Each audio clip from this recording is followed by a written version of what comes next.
The House of Representatives will hold sessions from Monday to Friday starting next week.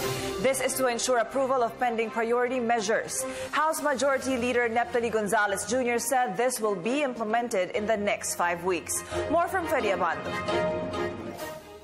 Although the quorum has improved for the past 2 weeks, the House is running out of time to approve key measures before the break in mid-October, since all of the members will be filing their certificates of candidacy for the May 2016 elections. House Majority Leader Neptali Gonzalez Jr. disclosed a 5-day work for members of the House to attend sessions from Monday to Friday starting Monday to continue for the next 4 weeks. It was announced after leaders of Congress led by Speaker Feliciano Belmonte and Senate President Franklin Drilon met to discuss the priority measures for approval. Two are urgent: the approval of the proposed 2016 national budget of 3.002 trillion pesos.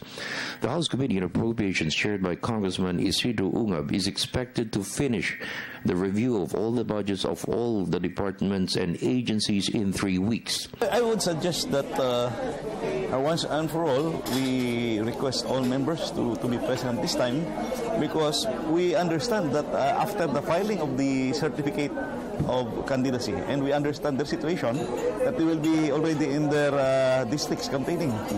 So kung pwede, this time, dito na lang muna, full time dito sa House, then after filing, kampanya. Next stage is the approval of the national budget on second reading, to be followed by the period of amendments. The Ungab Committee will review the requests of various departments requesting restoration of cuts by the budget department. Some agencies proposed augmentation and realignments.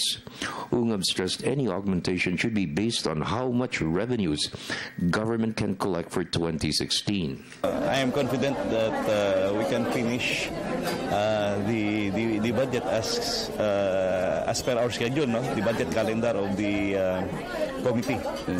As to the proposals to augment or to increase the budget or to restore from their original requests with the DBM, pag-aaralan pa yan, because we all know that resources are limited. And there are a lot of agencies that's asking for augmentation. Pangalawa, to place into consideration the proposals of both houses to reduce taxes. So we have to take this into consideration, because that also translates reduction of our revenues. After the national budget, the approval of the draft Bangsamoro Basic Law is a must. Last night, Congressman Rodolfo Biasan completed his interpellation of Congressman Rufus Rodriguez, chairman of the House Ad Hoc Committee on the Bangsamoro. There are still 20 more solons. A few are opposed to the BBL's approval. They have been absent or late for floor deliberations. Speaker Feliciano Belmonte called on members with concerns on the impact of the draft Bangsamoro Basic Law to their areas to be present, ask the questions, and vote for or against the measure. Rodriguez echoed the speaker's stand. Please come here.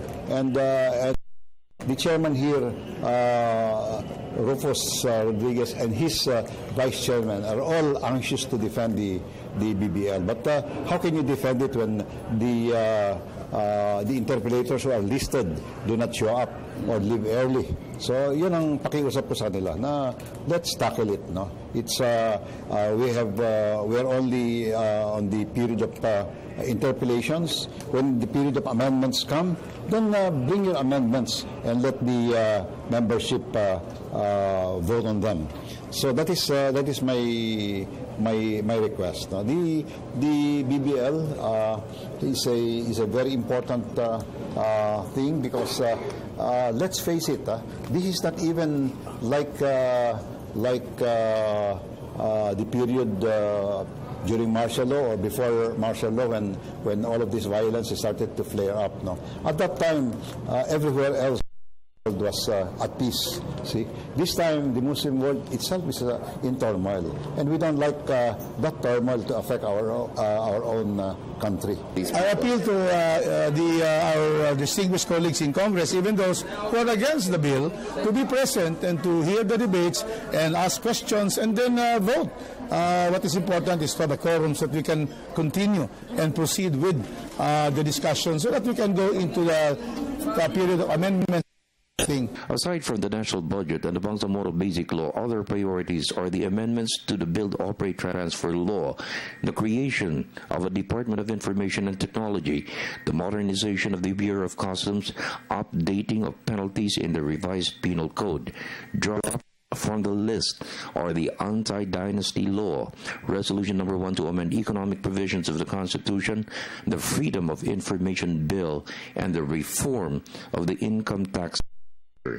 For the People's Television Network, this is Freddie Abando reporting.